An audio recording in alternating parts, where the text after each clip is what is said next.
Well, we're going to go ahead and get rolling here. Welcome to TTAC. Let's start around the room, I guess, with introductions.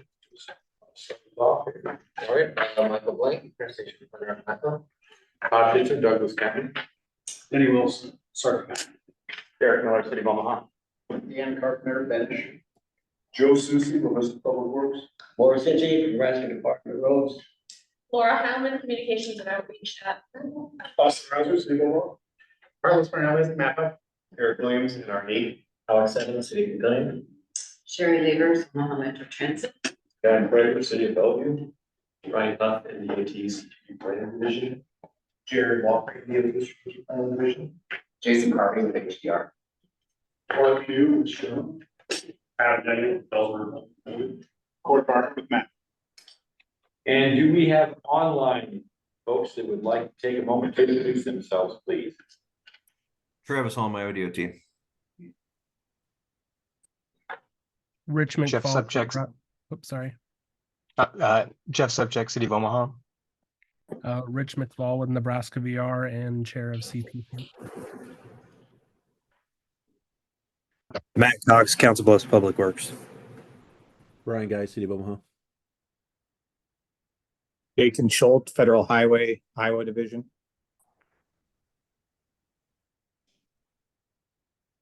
Chris Rolling Olson. Joan Green, ENA. Dan Sartorius, JEO.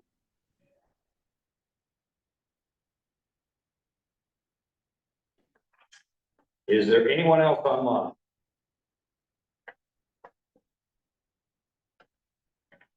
Yeah, talk over to you. Okay, first item, we are going to ask for a motion to approve the minutes from the July 19th meeting. Motion Copy of those. We have a motion from Austin. Second Morris, all those in favor? Aye. Opposed, same sign. Okay, minutes are approved. We have one other action item today, and that is the TMA boundary updates that Jim Warner is going to present to us. Yes. That's fine. Go ahead. We'll go to the next slide. We brought to you draft update for our TMA for our Metropolitan Planning Area Boundary Update. This is our recommendation for approval, just a quick timeline of how we got to where we are today. The 2020 census triggers a couple of things that we have to do as a metropolitan planning organization. We've developed and had approved an adjusted urban area boundary. And from that adjustment, we've worked with the communities and the departments of transportation to start looking at federal functional classification. But what we're here today is to adjust our TMA boundary. A couple fairly straightforward things. It must include all of that adjusted urban area boundary. And we are given some latitude to make sure the adjustments we make foster an effective planning process. We'll talk through that.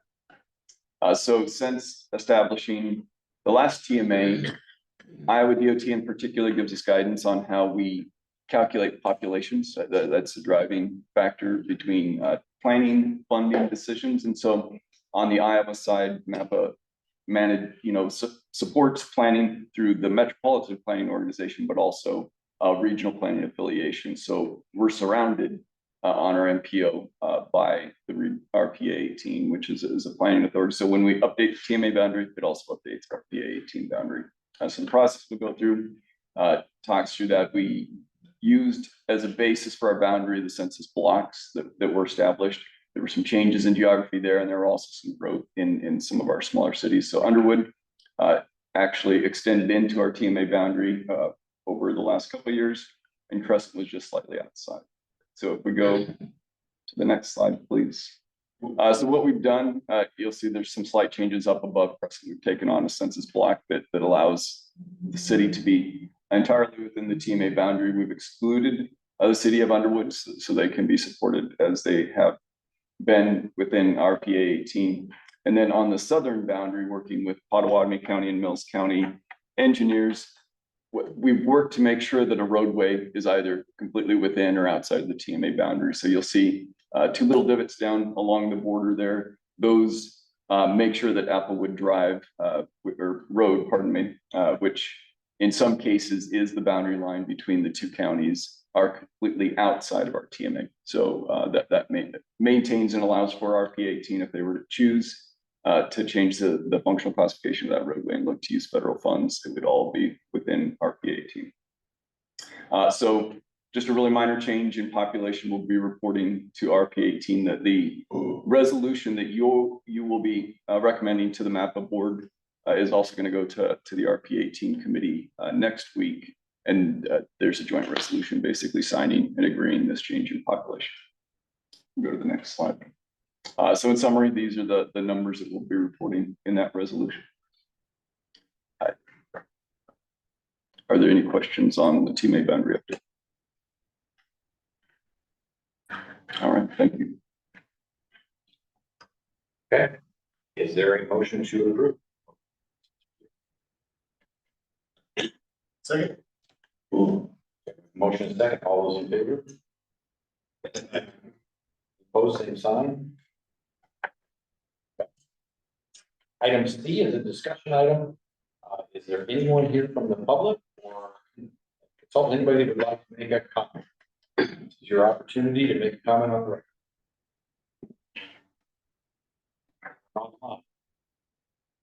Okay, here seeing none. Item D is federal functional classification, long-term transportation plan project update tool. Okay. I will be doing all the presentation on his behalf. This is a tool that he has built. I am going to share my screen now.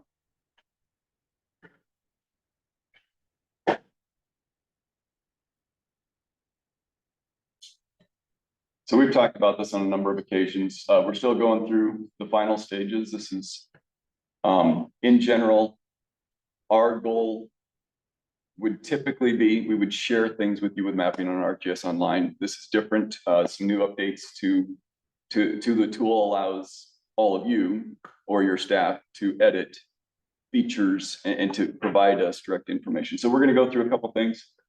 This tool is going to do 3 things, and some are more timely than others. We'll give some guidance on how to use the tool, and then the first, requesting a functional classification change, it'll take you to a map, providing you details of the existing functional classification and the associated road network. Again, as you would choose, somebody can come up here, select the tool. Turn it off.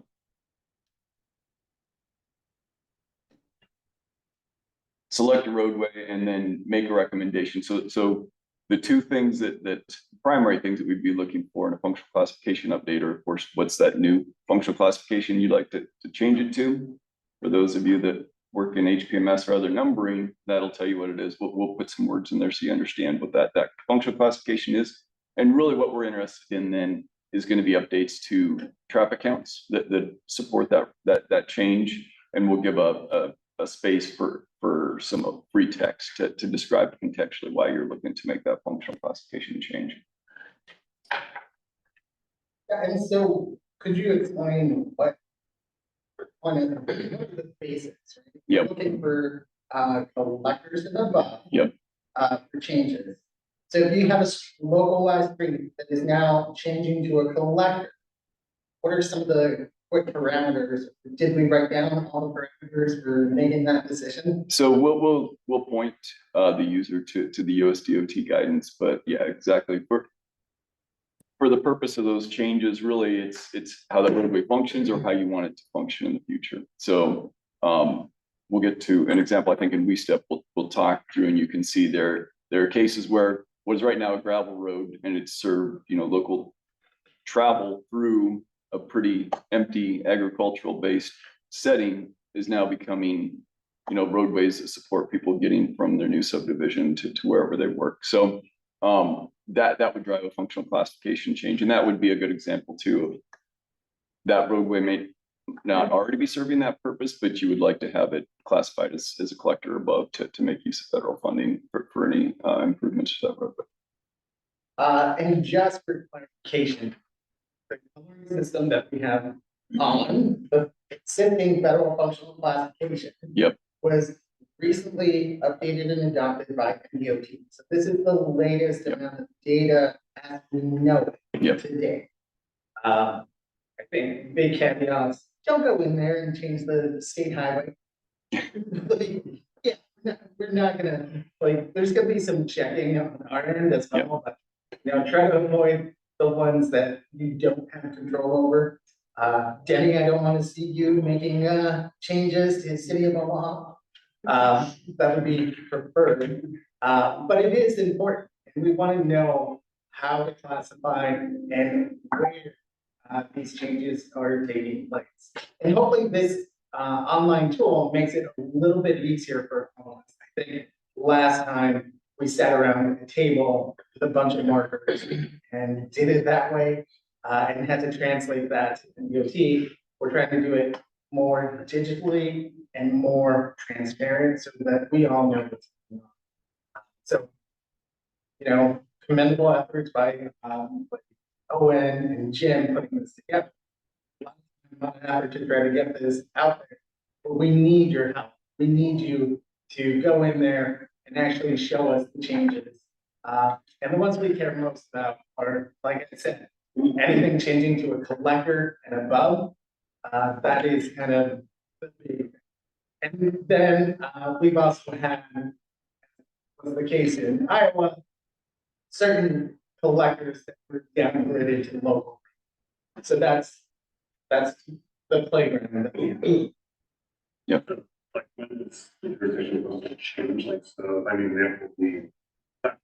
Yep. Yep. Is it usually that gets constructed and built, or is it before the construction process, or when? It would depend. So both states will allow if the project is programmed and within 5 years from construction, you could designate it that future functional classification.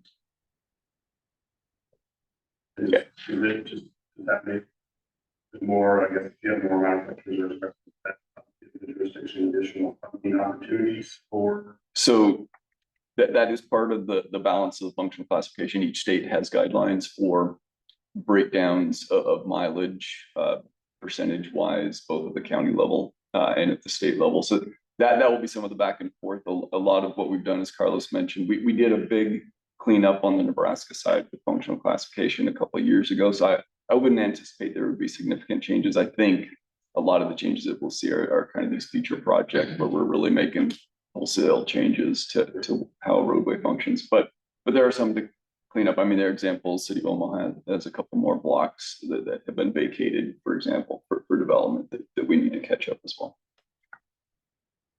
Okay, really quickly. So this tool will come out, we'll give you some guidance. Won't just be me talking. We'll give some instructions on how to use the second piece. Really, these next two are the most time sensitive by the end of September to support long range transportation plan, travel demand model updates. We really need to clean up a couple things. This first one, what's in the tool is taken from the tip a number of years ago. And so we're just going to want to go in and I'm going to pick on Bellevue here real quick and just kind of talk through, for example, just how originally programmed 36th Street would have been done by our time frame of 2022. And as we know, projects do get delayed, and they also change how they were constructed. So I'm not going to go through it, but there were changes on how the initial stages of design were going to be considered for 36th Street and then how it was ultimately constructed. So we'll guide a user through a number of roadways that are in our tip, and we'll just make sure that things like the number of through lanes, through intersections, the traffic control at each of these intersections, and then just total number of lanes, median size, things like that are important for the model are captured accurately. Again, by the end of September, we'll look to work with all of you on that. And then the final one are any new LRTP projects. This is going to pull from what's illustrated here is kind of a framework from what we have in our existing long-range transportation plan, but we'll give you a network of roadways to choose from that's being used in our Safe Streets and Roads for All planning right now. So it's the best to date. All three counties, kind of a highlight basic roadway characteristics since we're crossing states, and each county has had slightly different arrangements in GIS. This is a goal to present everything all at once and to collect your input. That is it in a nutshell. I guess more to come. We definitely appreciate all of your help. As Carlos said, though, this is the way we look to go in the future. So when we come to you and ask for information, we're definitely going to look to make it a tool like this. So any feedback that you can give to help us improvement is also going to be what we're looking for. Any questions? Okay, thank you very much. Okay. Is that? It will be. Yep, this will be publicly available after. Yep. So we're gonna do an NDOT complete streets presentation by Ryan Huff. Yeah, I think so. I think Ford should have slides on that machine. Need to come up with more update on some of the things NDOT is doing with these streets. I didn't prepare an exhaustive, presentation for you all. I know some of you all have questions. The gist of it is we were in the beginning stages of developing policy. We spent the last year with our internal experts and stakeholders basically exploring what complete streets is, what NDOT does in its processes, doing financial analysis of what would be the impact of the program, incorporating new complete streets things into our projects. I'm not going to go through everything. I wanted to just give you an overview of that journey and then sort of where we landed with some of our conclusions and what we're committing to doing in the future.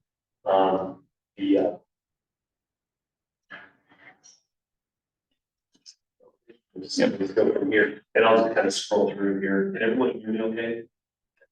The bottom line is for this discussion, DOT is committed to policy. We know that these streets offer safety benefits for all ages and abilities.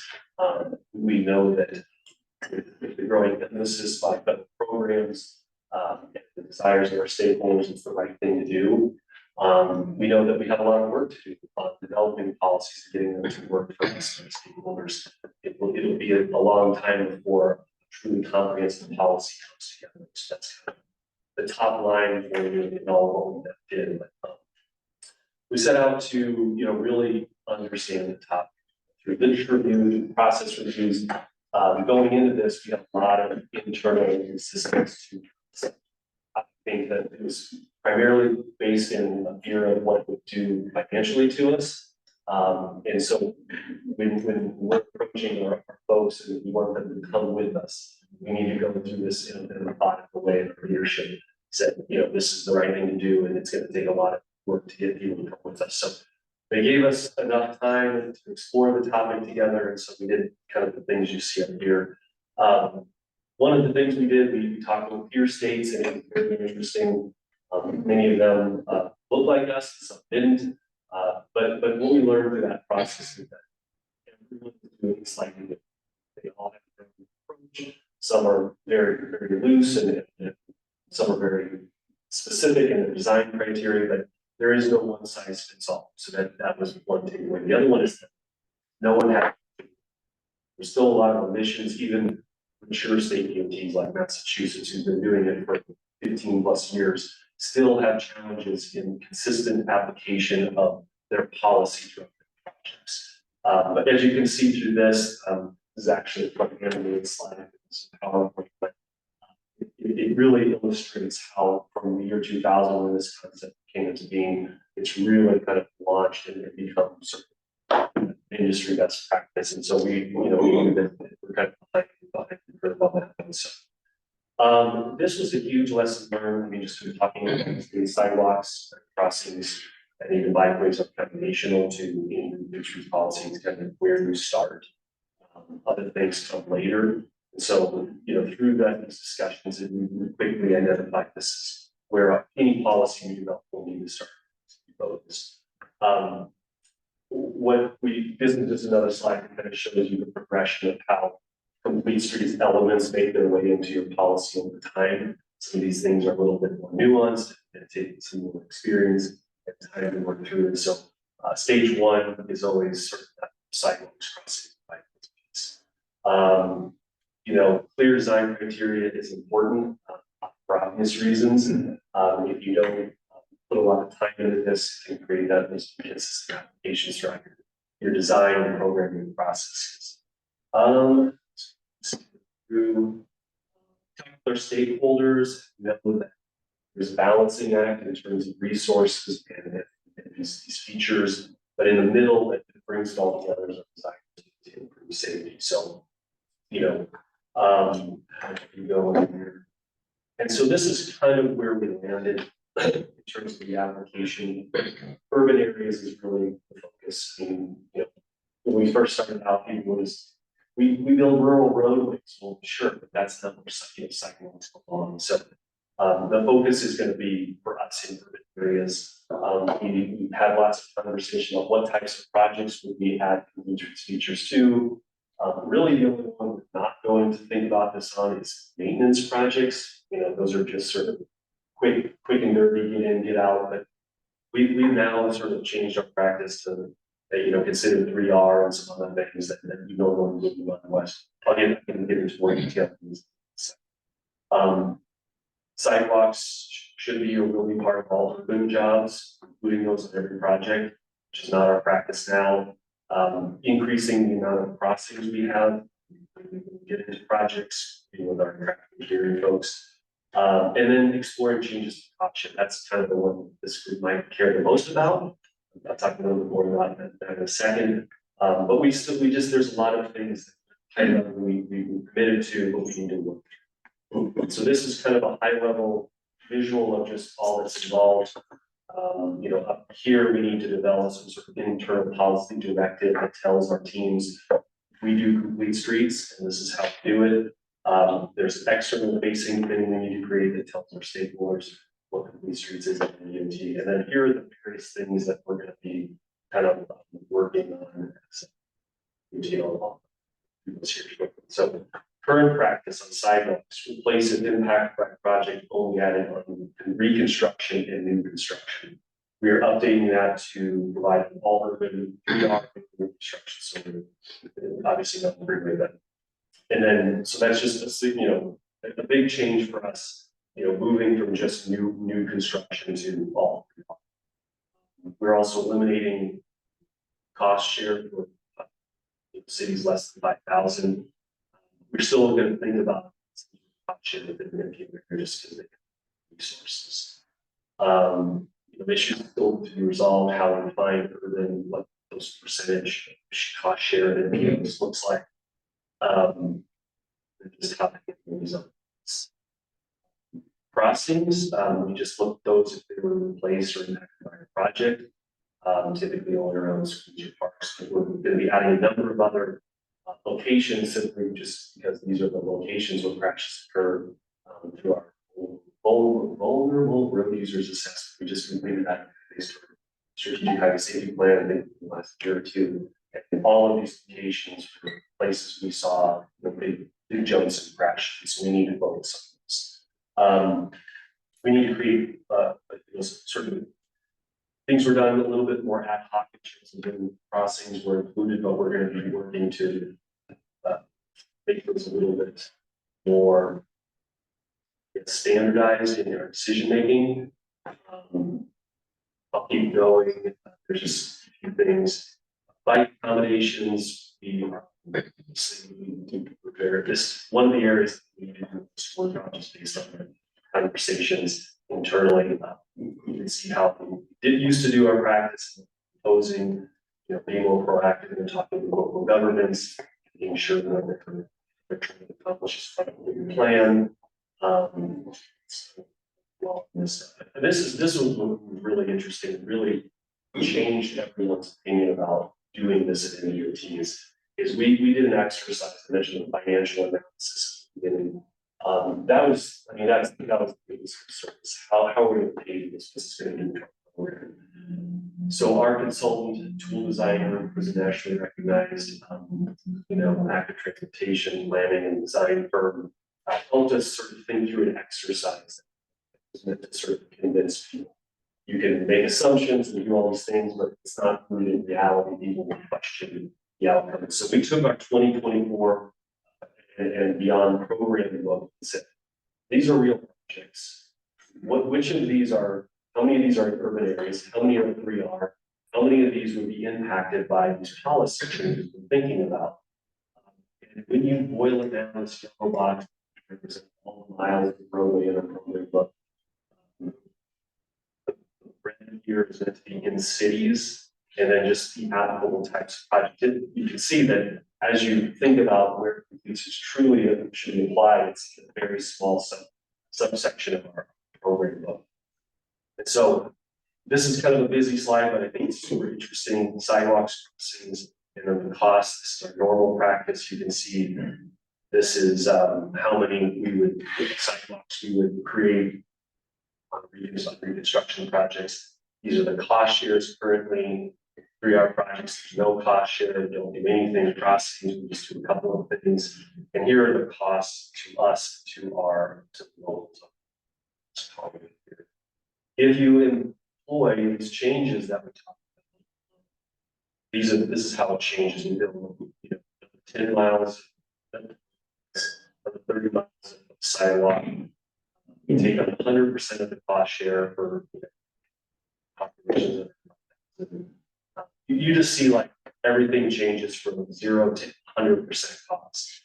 You see a whole bunch of new places we're going to be putting in crossings, and you see that the change in cost to MDOT. It's really not that much when you think about things.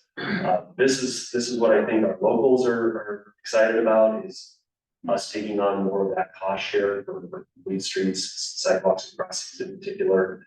And so, through this exercise, the internal folks that were, diametrically opposed to this concept a year ago are now more interested in exploring, how to get policy together. So we developed a roadmap. That roadmap will help us get to a policy. I just had a conversation with Leo. He's like, you have 1 year to get the first policy statement in place. So myself and our road design engineer, Brandon Neiman, is going to be working together to put together a scope and really work through the details of those questions that are still outstanding about how this will work, when is it triggered. The good news is we have our processes. That was the piece I didn't really show you in this. We went through all of our regulations, all of our designs, made these decision trees that are very complex and show what triggers decisions and what thresholds have to be met. So we know where the levers, and so it's about sort of tackling those levers and making it consistent with the things we landed on our premise research project. And so still a lot of work to be done. We don't have all the answers. I can't tell you on your project what it's going to be like, but I can tell you that we are changing. We're committed to this concept of streets and one, but it will take time. I mentioned the Massachusetts DOT earlier. They have been doing this for years. They're still challenged, even with and staff committed to streets review design. So with that, probably if Jared told me don't go too long, so I'll stop. Let you guys, but we can see if I can answer. This is great information. I think with Maple corridor that's being studied right now with MAPA grant to look at potentially a 6-lane section all the way out there. Be a project with the DOT, City of Omaha, Douglas County involved, and something like this applying to that, it would change the face of the way that. Good stuff. Easy to present that. I think one comment from would be, despite some cities having more resources within the MPO, we also have cities within the MPO that are not as fortunate.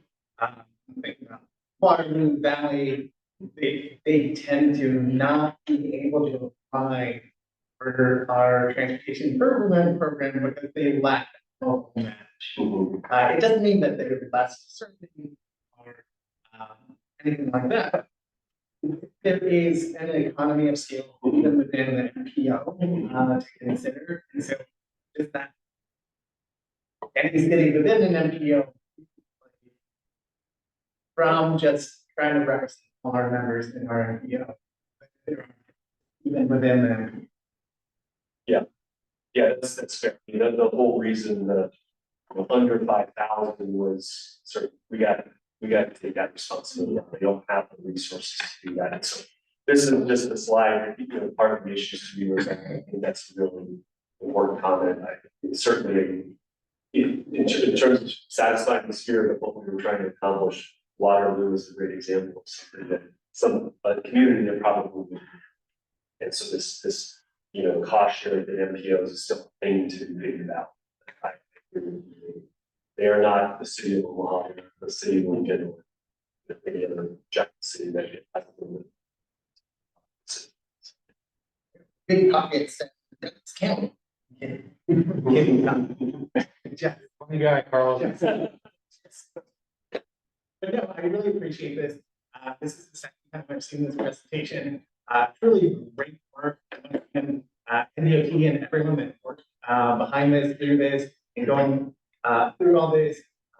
And the transformative aspect behind this is the city of Omaha has their complete streets policy. And so looking to leverage some of the work that's already taking place at the city of Omaha and escalating and elevating all these things is just great. Yeah, that's something that this next year we need to figure out.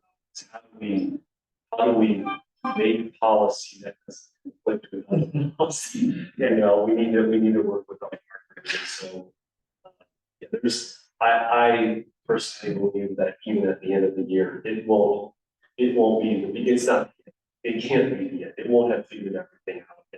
There's just so much more to these streets than just what you've seen here today. So there will be, you know, inconsistent application down the road. Just need to continue to work through those issues as they arise. I think Leo, my boss, you know, understands that it's an iterative process. You're gonna do a thing, you're gonna see where your policies fell short, your processes, your training, whatever it was, and you'll just have to pivot and adjust based on these conversations we have with each other. And I think the biggest value is going to be once we start going down to the details and design exceptions and what that means for communities. And then there's been a lot of work in the region towards that. So super excited to get in there and figure things out. Any other questions? I'm also really glad to see this, as an entity who implements funding from MAPA toward transportation recreation projects, primarily focused on stream corridors and sometimes railroad corridors. We are getting to the end of those being available, and we need street-based active transportation projects to connect to the existing system. And so this is great to see that the city of Omaha and DOT will both have, and other cities as well. Well, all have policies that align on the same thing, you know, recognizing street corridors need to also be expanded to include this other type of increasingly important interest from our residents. Because again, there's only so many places we can build trails, and that's a comment that I hear all the time. So yeah, we've got trails from the northwest to the southeast, but what are you going to do east and west? And there's kind of nothing that you can do to establish a trail corridor that does not look at an existing right-of-way road to become a more comprehensive transportation corridor. So I'm really glad to see this. I appreciate the work, and I already asked Carlos if I can get a copy of these presentations so I can get it handy in my office. Yep, no problem. Yeah, thanks. Maybe like they talked about big streets now, vision zero, the streets for all stuff, a lot of focus on safety for historically been kind of speed driven society. Like let's make it a 6 lane method, well, you have then put in a trail, put in a sidewalk. So almost like a shift in their appetite. You know, we're not taking a 6 lane facility, keeping it in 4 lane to make room for other facilities. There's only one right way you can take. It's like operations. I guess, or that's something to consider. I can't speak to that project or what they're going to be doing, but I mean, certainly there's a there's a pivoting toward, these things for the sake of safety and for the sake of mobility for different types of users. I can't say that the DOT is, altogether controlling capacity concern. No, I think it's a balance. We need to challenge ourselves in situations like that to, go beyond just thinking concrete and asphalt. I think that's going to be a big cultural shift that's going to have to happen. And that's where, the should be an image, but, just this idea of internal policy directive, something that, gives people a north star now doing complete streets. And you need to go back to the policy and wherever it's, you run into these questions with the stakeholder and you find deficiency or concern need policy. If it's missing something, you need to change how we think about those things. So I there will be tough conversations on both sides of the issue and compromise. And it's going to take much longer time to probably detox that mentality out of the system. So it's going to be a long time. So West Maple, I don't know if you're going to see, bike lanes and furniture and everything on that project, but it's certainly something that you might see in the future. Is my guess.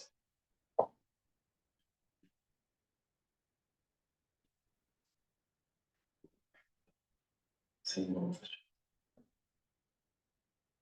No of you, anything else? We're gonna move on to Heartland 2050 mini grant updates. Yeah.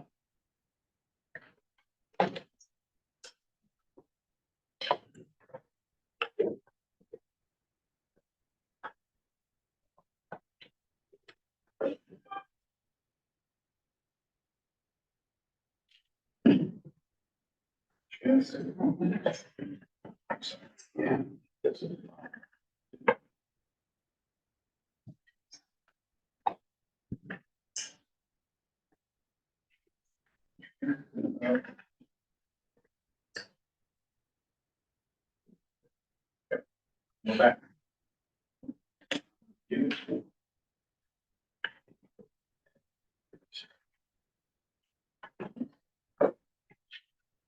All right, we're gonna start off with Western Circuit County Transportation Enhancement Plan. Do a quick intro, but I'll start with my story with one of my first TTACs. And Denny will very clearly talk about concerns getting around Circuit County and gravel roads that were being worn out by subdivisions built. And we didn't have that infrastructure there.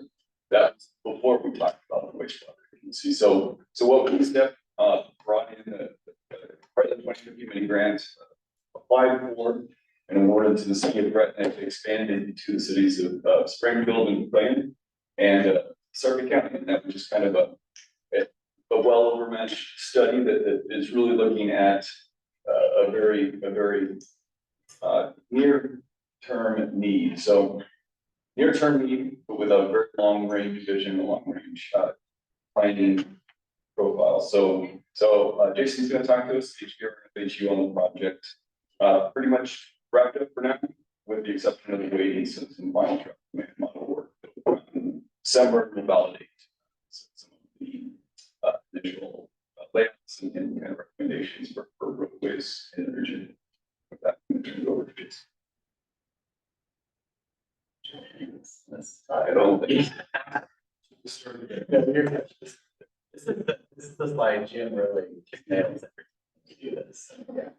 So no, this is just about partnership here, and it's been a really fun and I've done a lot of long range planning over my career, and it's kind of fun to have it's kind of a blank slate that's really growing and the opportunity to really think ahead about what this area might be and to build that transportation framework that can accommodate what happens in this area. So the study area, and every time we show this slide, it's a little bit deceiving because the study area it looks like all of our, but it's actually because it's the shape. It's southwest corner of the county, so it's Schramm Road to the south. It's essentially about 60th or 72nd to the west. We've got another study on the southeast part of it as well.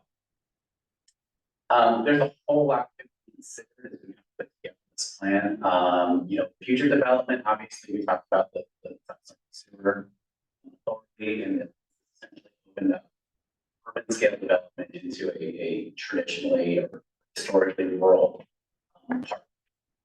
And so, looking at traffic demand, looking at connectivity, but also, safety's been a really key driver. I know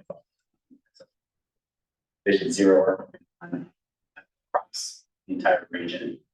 That's been a big driver in some of the decision making that we kind of do this. Multimodal in terms of getting not just streets, but I just talked about complete streets efforts. Coming up with concepts that to kind of flex these streets into bicycle transit, pedestrians, and moving traffic. And financial design concerns. We have some preliminary stuff in the model, but I think really what we want to communicate here is that we're trying to build a network that's resilient in long term, looking ahead. So we're trying to go beyond 2050 with it. We keep using the year 2070, but we're really trying to kind of look beyond where we're at. This just kind of illustrates that sort of road area is with our study area clearly. So a lot of new urban opportunities, and so all of the partner jurisdictions want to get out in front of that and stop anytime. Yeah. So we kind of laid out future arterial network. Jim talked about functional classes earlier. We built kind of a study area specific topology with all of these areas kind of agreed to. So it's different than the federal functional classification. It gives them the ability to kind of functional classification over time. We've identified a few types of arterials. The highest mobility, most right of way to arterials that we identified for these arterial 1-1s, and it's essentially the red one from there, 192nd, 168 north of Fluke. We also did kind of identify future potential expressway the expressway. And then kind of more of the arterials to react to whatever type of land develops, patterns and activity patterns kind of emerge. I'll walk through a few of those cross sections right now. So this would be this type 1, this would be the 168th Street or 192nd Street potentially. This is the ultimate. We're going to show you stuff might be 40, 50 years from now, right? But these are what we kind of laid out, the standards, the right of ways, the capabilities for this corridor to kind of flex into this. So in all the corridors, we are recommending a shared use path or a adjacent site path. So that's part of the recommendations. All the jurisdictions have kind of bought into that concept that when it transitions from rural to urban, that there would be that shared use path. These have 150 feet of right of way. That's a lot of that allows us to eventually accommodate these multimodal uses for these two core, actually the next 16. So most of the core would be more of a type 2 arterials we're calling it. And so these also would always have a recommended 12-foot shared use path along each, would accommodate up to 4 ultimately lane divided. But we're talking the ability of continued transit furniture, streetscape type elements at 110 feet of right of way. That's a little bit of extra room to fit in comfortably.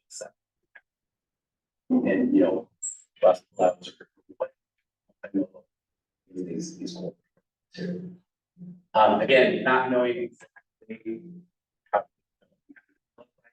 we don't want to lock in necessarily so the suburban type of development pattern.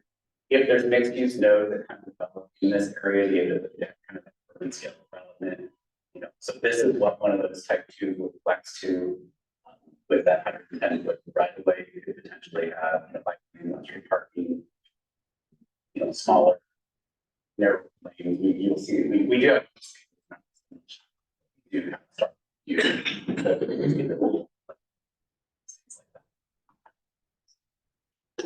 and here's just a whole lot of numbers.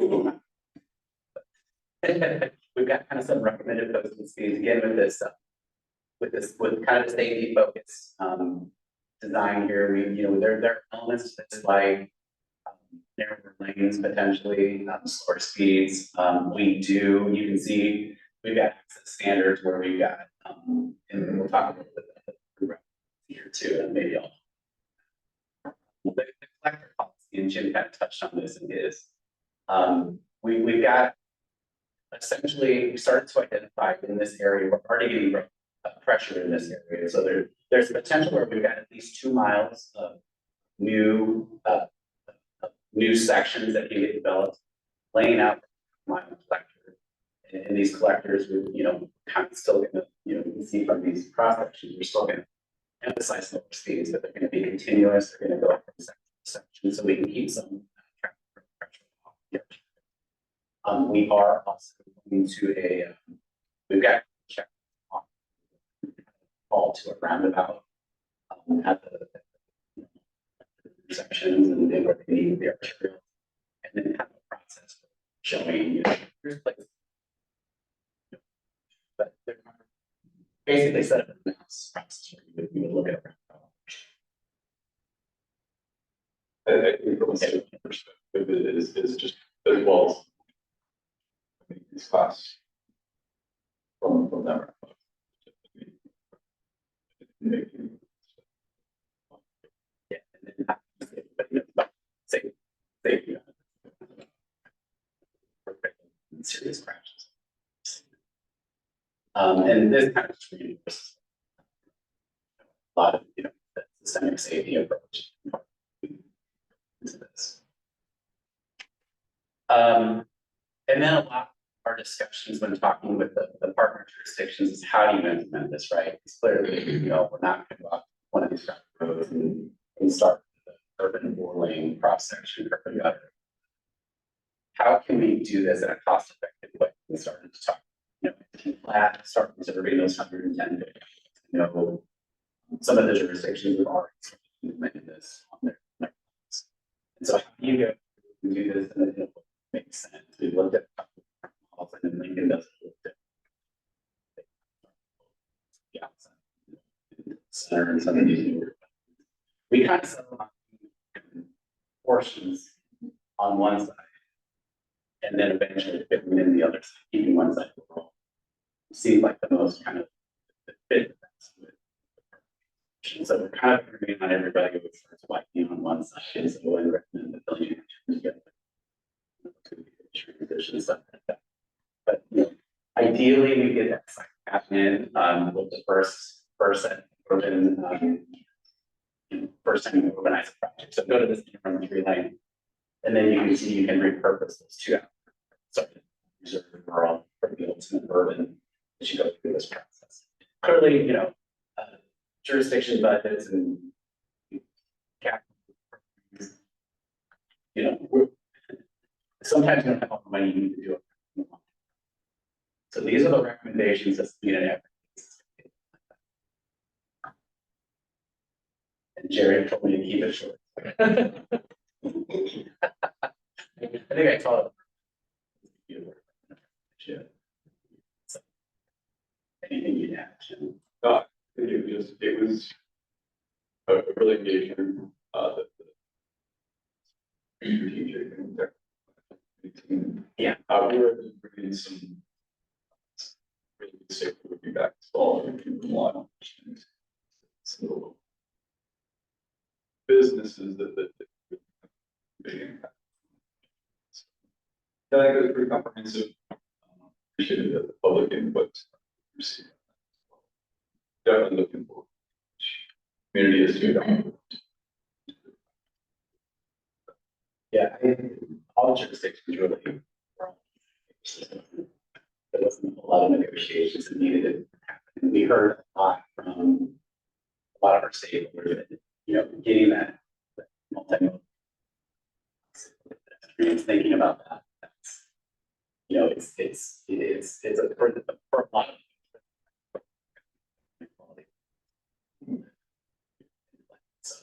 a lot of us we talk to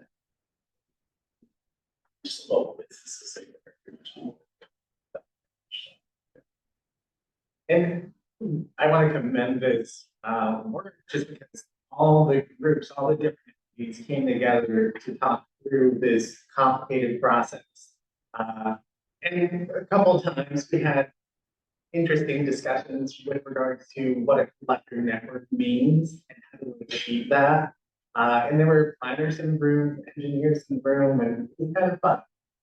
But I think in the grand view of things, one of the challenges is this right of way assurance and having enough right of way to accommodate all the needs.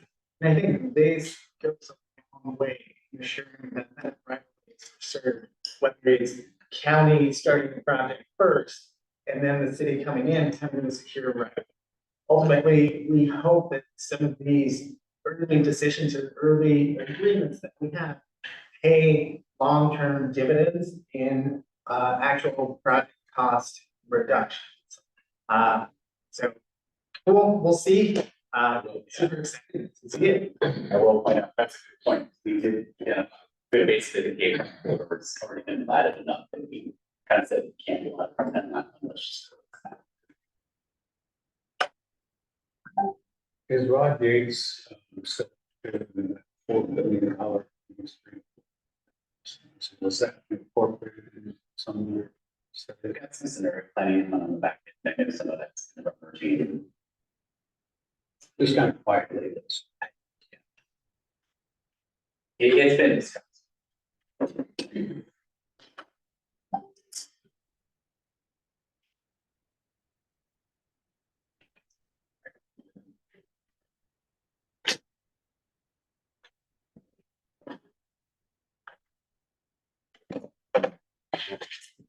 I don't know.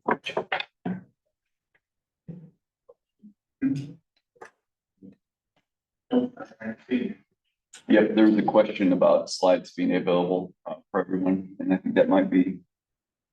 Yep, we'll make slides available for these presentations.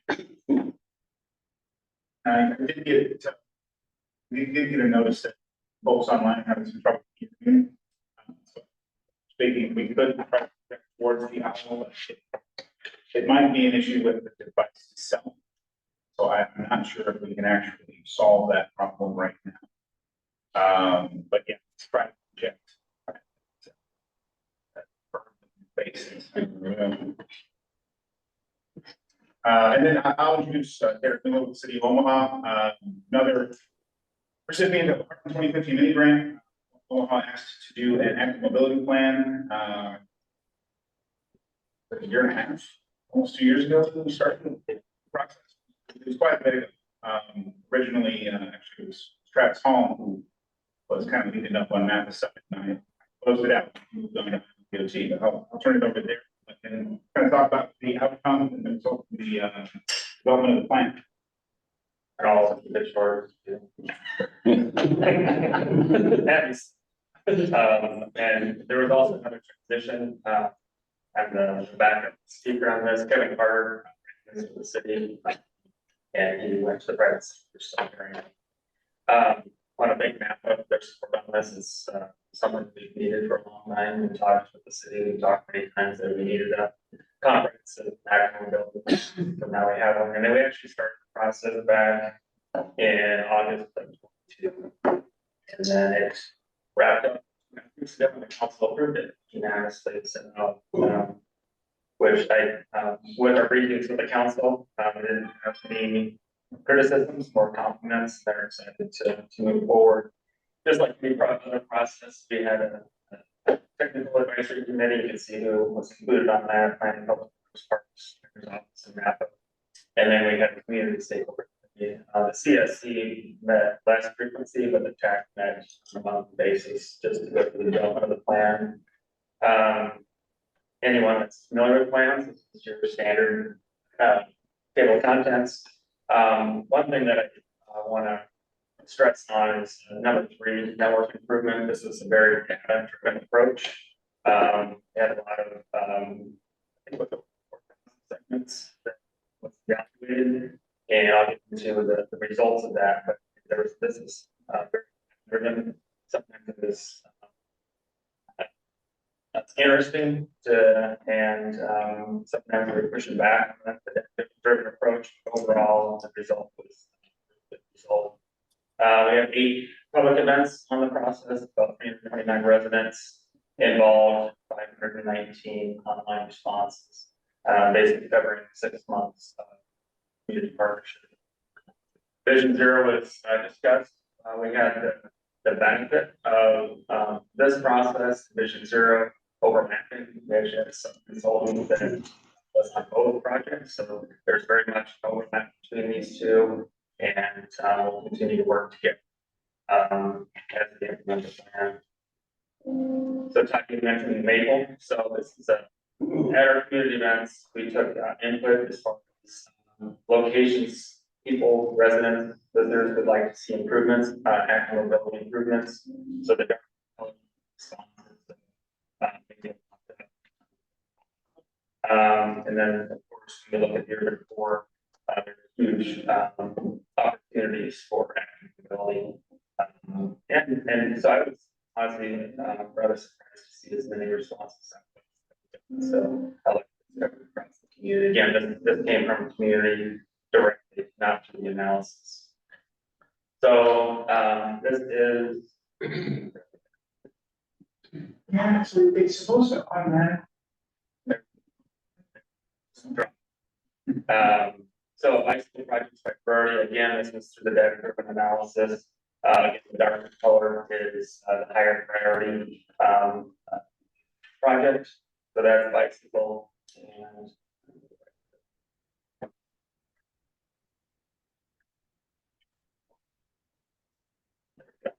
and then pedestrian projects by priority. One thing that came out of this is for the bicycle projects, we have identified a facility type that would fit within each segment. Most of those segments have been identified for a particular facility type, meaning bike lane to site pattern, facility types like that. There are some segments that further study is needed. I forget if it was about 20%, but for segments that further study is needed. So the nice thing is to have both bike and ped priorities is that as we go through and develop projects, PMs in public works parks can use this as a resource. Before we had identified active mobility projects, but not on a comprehensive basis like this. Again, a huge benefit. We didn't have comment period, March, April. I think it's a good thing. We only got 15 comments, and most of them were positive. Most, if not all, were positive.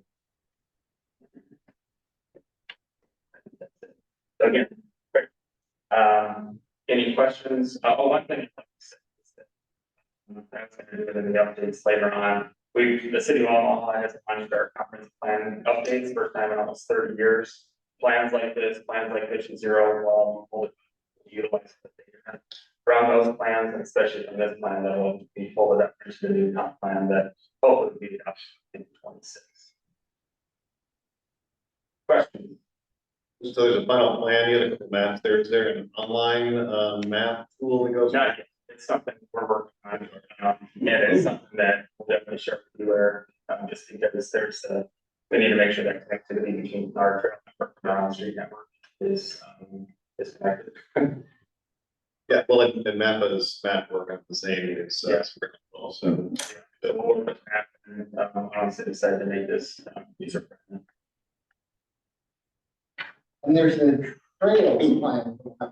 Parks is actively working on the parks master planning efforts currently, which also is looking at off-street trails, if I understand. Correct. Yeah, and so Parks doesn't have a master plan, never had one for suburban areas. They never had a comprehensive master plan. They just picked that off too, but yeah, a portion of that trails is a trail network. And the benefit that is that he had his semi-secret trail plan that he made available to parks and consultants, so they're going to utilize that. And so they have a lot of work On both the Parks Plan and We Make Omaha, our new comp plan update, there are surveys out right now. So I would ask everyone to take, if you're not in Omaha, please take the Park survey. You can find that on the website. You can find the comp plan survey on WeMakeOmaha.org. I know everyone loves surveys. So you would all do both those surveys and buy up 10 friends or coworkers to do those surveys. You say, sorry, maybe just for you, but Parks is a consultant doing their trail work plan, do you think that is? Very good. And I can connect you with Dance here. And I can, you need to be involved. They just. Any other questions? Thank you. All right, we're getting the Q3 regional funding status update by Court and Carlos. One thing over there. So we like to make sure that TTAC is with. It's Q3. I've updated the numbers and just didn't update the sense of federal aid in the region, both the I think the last time we presented, almost nothing has been obligated for the year. That's still based in Iowa, but on the Nebraska side, there's been a significant obligation for about $7.5 million. Still have about 14 million in balance for SPBG. The projects you see listed below, those have all been obligated for basically moving forward with either they're doing planning or they're moving forward. East 6th Street in Pavilion, and then 36th Street Phase 2 in Bellevue, and then 2 Omaha planning sections that were looking for 2 ACUs. That's still getting ready to go. And then on the program side, Carter Lakes walking and biking trail, the construction phase that's been obligated. Keep moving forward, but I actually have a construction update on that in a little bit. Council Bluffs, their city county country trail delayed, I believe, until 2026. That was the last estimate I received. So that will kind of hold off. Get to that future year. We're going to talk about maybe going after some additional tap funding. There is a little bit of tap funding on the Iowa side. And then on in City of Omaha, Midtown Medical Connection, we're going to be doing an update to that project 2025 to make sure the program there's going to be 3 different sources of funding, more or less regional tap, state tap, and then also they get a community project funding. So we'll roll all that together. But as of right now, that's stuff moving forward. Of course, I mean, on that one, I see an amount that did they select a consultant? Where are they in the process? That's No, sorry. no, we have not selected a consultant yet. Okay. We're still working on program agreement. Yeah, so I think DOT here. Yes. yeah. But still positive balances on tax in Nebraska.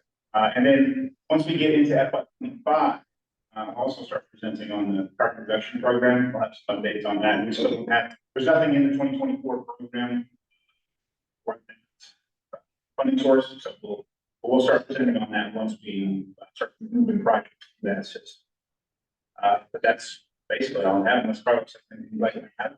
Nope. All right, that's all we've got. All right. I guess it's time for member agency updates. And I guess I'll go ahead and start. We'll work our way around the room. Had a little windstorm a few weeks ago. That's been our primary source for our maintenance folks. We're falling behind on other things, but monumental task. Project wise, we opened State Street near 114th, which is just south of the Google site. Finished a new 72-inch pipe under that road. Got it open in time for school to start. 222nd and Q, we now have a 2-way roundabout. We have east-west traffic going through the roundabout. We're still detouring north-south traffic. So we are getting there. The roundabout's forward and you can drive through it. 168th and State, still pretty extreme delays with regard to OPBD, but they do have most of their pools out, and we're doing grading, and we're hoping to start seeing some pavement in the next 3 weeks. It's our major projects. Let's see what's starting to get. Not much. It's been kind of quiet lately. Well, we've got, let's see, a $25 million project. Multiple, potentially multiple roads to be doing, and that's the 156th Street area. It's on, yeah, it's been advertised, I think it was probably a week ago, maybe, and we'll be doing a selection process. I'm not doing that. I decided to have some of my staff get involved in that for their entity. I won't be there forever, so I'd like to see street people trained on exactly what to look for. Flatview Road, looking at Highway 75 up to 36th Street, and they're going to be working on that. Probably 2026 is the entry on that one. We still have the $300 million we want to look toward. We'll be filling in those holes here and there. Not much in the way of like trails, which disappoints me a little bit. Hopefully we can convince our people to do exactly what you were discussing earlier regarding if we're going to do a trail that's recreational, we can get some pretty good monies that would come in. And I'd be interested again in seeing what Omaha's happening with their trails as well. Other than that, we've got a lot of projects we're looking at and working with 168th Street with the NDOT, 192nd Street area to 180th. Possible interchange at that location, but it's been pretty quiet lately. The DOT, like I say, is focusing mainly on 168th Street. And that's from Harrison all the way. Is that enough?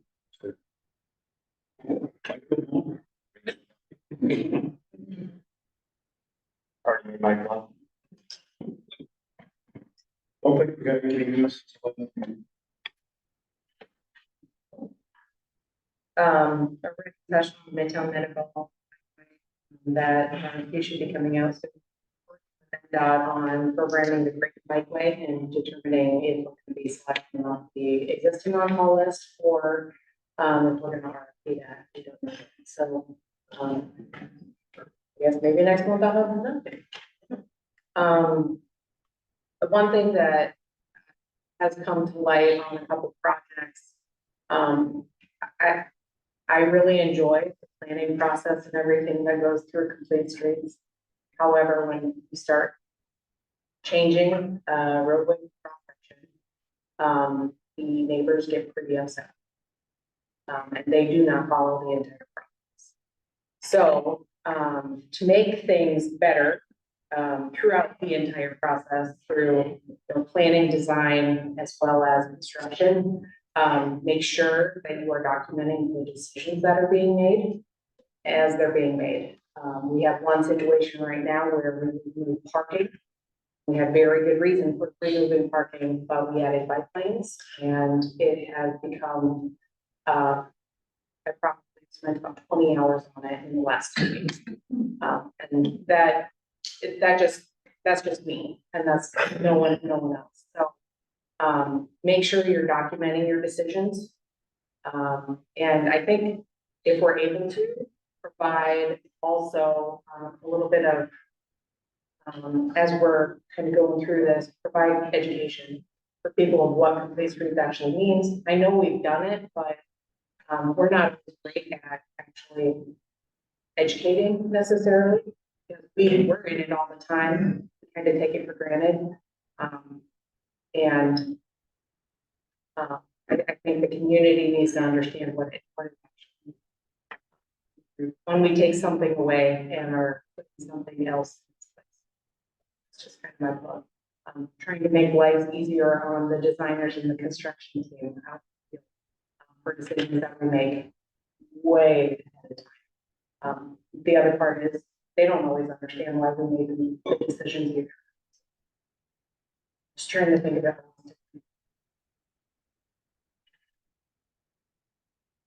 Oh, you? Okay. Let's see, here, let me use the platform.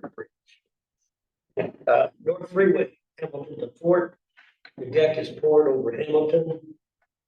We've got pretty much 75 has been milled and overlaid. And southbound, we've got at least 2 lanes milled and overlaid. Let's see. 50, 372 L Street. We finished, let's say they poured some of the Millard Avenue, up to Millard Avenue from U Street. Still working their way down. And they also paved a little bit more to Millard. They've also now got traffic head to head on the bridge over just north of town. They started turning up the approaches on the north. We're done with the bridge. Should have all lanes over there. Okay, I-80, 60th to 24th. It's 9-word pavement where Miller overlay right now. We've got the bridge at 60th. Deck repairs are done. And we've from 50th Street to the I-480 bridge. And that's not good. Mahoney Park, I-80, we're working on the cable guardrail. Right now, they're up to Amelia Hill from the river. So they're heading east. Dodge Street, 192nd. We've got some of that work. It's going to be the new, I guess you call it southbound, but we're stuck because then OPVD has got some lines on the north end of that project, but they're all out repairing lines. So we don't we can't wait for them to come back and move their lines. We may be making little adjustments to improve traffic a little bit more, not staying with phasing.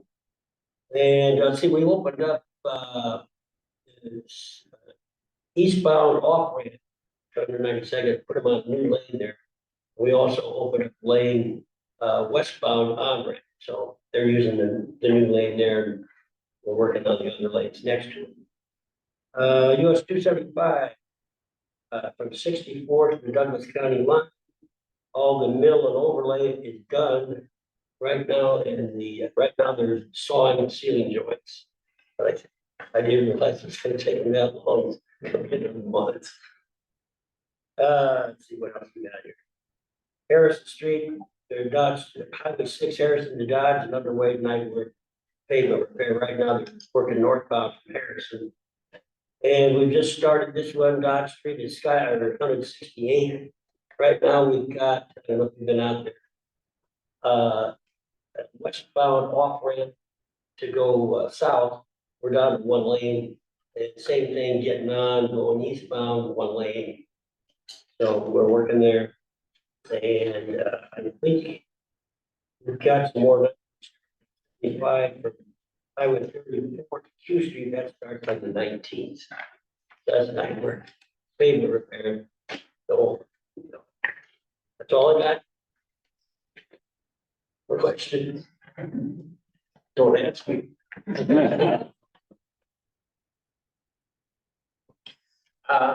Just a quick couple of things. You'll start seeing some additional emails and information. One with upcoming council of officials meeting, our big one is in October. So you'll see invitations, like give people a heads up that's coming up. The other one that's happening in October, we have been working with FHWA, MDOT and others to host MUTCD 11th edition update.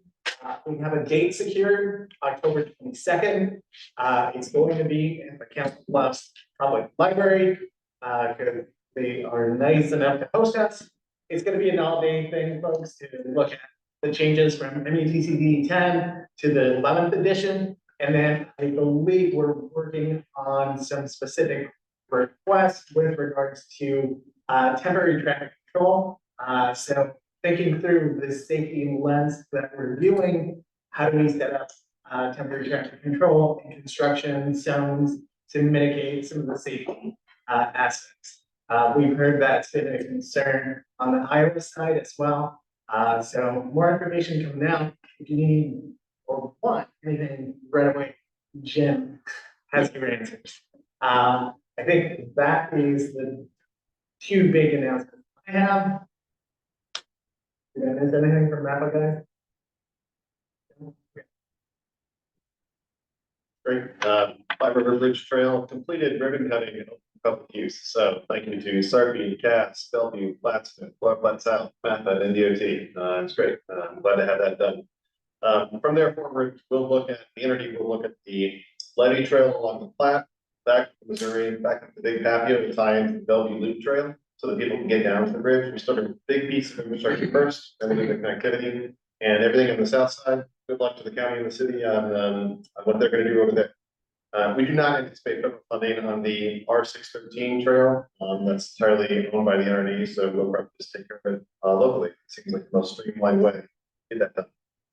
Other federal projects at 72nd Street north of Sorensen. There's an old road corridor. We're working on underpass that has federal funding designated. We did a public hearing to allow us to look at property rights for that project, so we can keep it moving forward. It's way advanced getting the project initiated on the federal side, but we thought knocking on the property rights locally first would be the most effective way to do that. So moving forward on that as well. And those are the only federal aid projects we've got going. You guys were talking about the storm. I haven't really heard anything about this storm. I don't know. But it sounds like you guys had a rough time. I can't imagine. We're seeing that's why I put it on. Yeah. Anyway, that's it for me. Thanks. Steve Pavilion.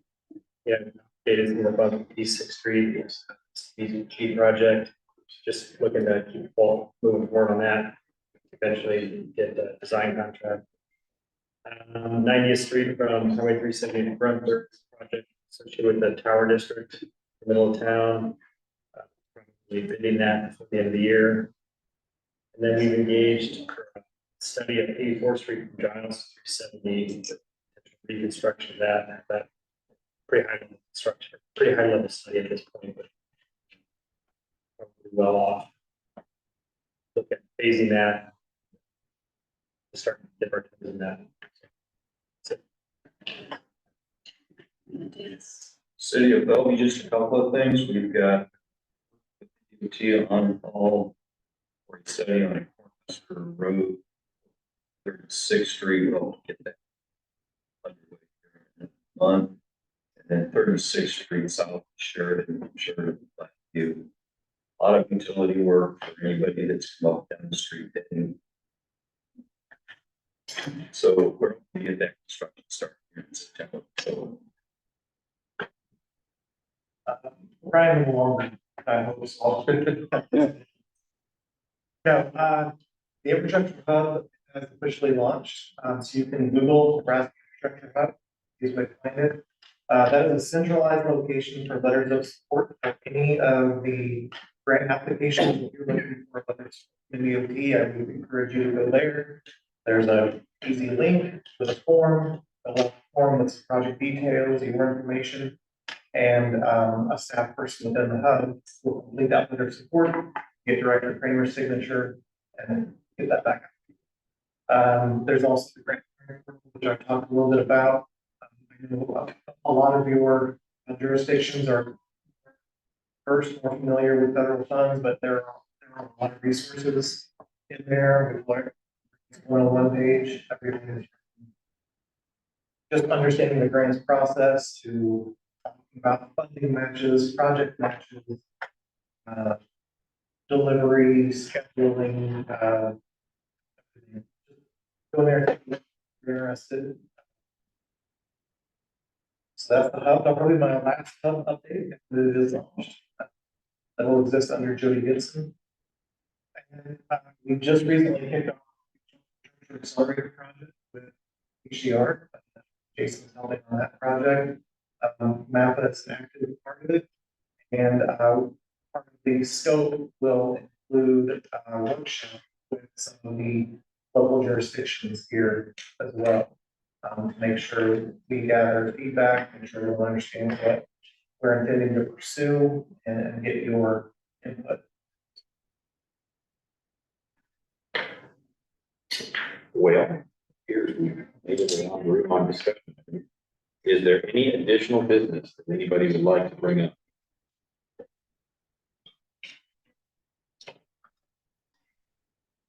Hearing none.